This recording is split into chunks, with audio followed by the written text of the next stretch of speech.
Hi friends, welcome to Renna சமையல். இன்றைக்கி என்ன சமையல் பார்க்க போகிறோன்னா காரசாரமான மாங்காய் துவையல் தான் பார்க்க போகிறோம்.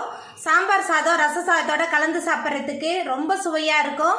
தயிர் சாதம் உப்பு இல்லாமல் செஞ்சுட்டு இந்த மாங்காய் துவையலை தொட்டு தொட்டு சாப்பிட்றதுக்கு அவ்வளோ ருசியாக இருக்கும். எளிமையான முறையில் செய்யக்கூடிய இந்த மாங்காய் துவையலை ரொம்ப அசத்தலாக எப்படி செய்கிறதுன்னு வாங்க பார்த்துடலாம். மாங்காய் துவையல் பண்ணுறதுக்கு 2 டேபிள் ஸ்பூன் எண்ணெய் சேர்த்துடலாம். எண்ணெய் சேர்த்தாச்சு. இப்போ இதில் 2 டீஸ்பூன் உளுந்து சேர்த்துடலாம். அது கூடவே கொஞ்சமாக இஞ்சி சேர்த்துக்கலாம்.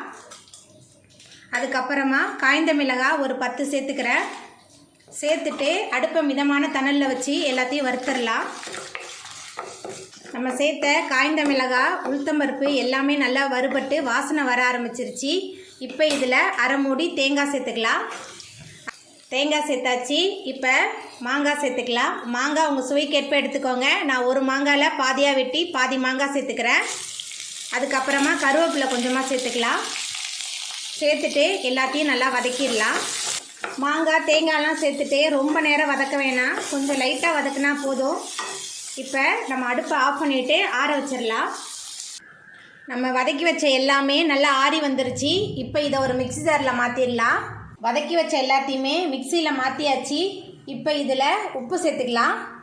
அதுக்கப்புறமா கொஞ்சமாக பெருங்காயத்தூள் சேர்த்துக்கலாம். எல்லாத்தையும் சேர்த்துட்டு அரைச்சிட்டு வந்துடலாம்.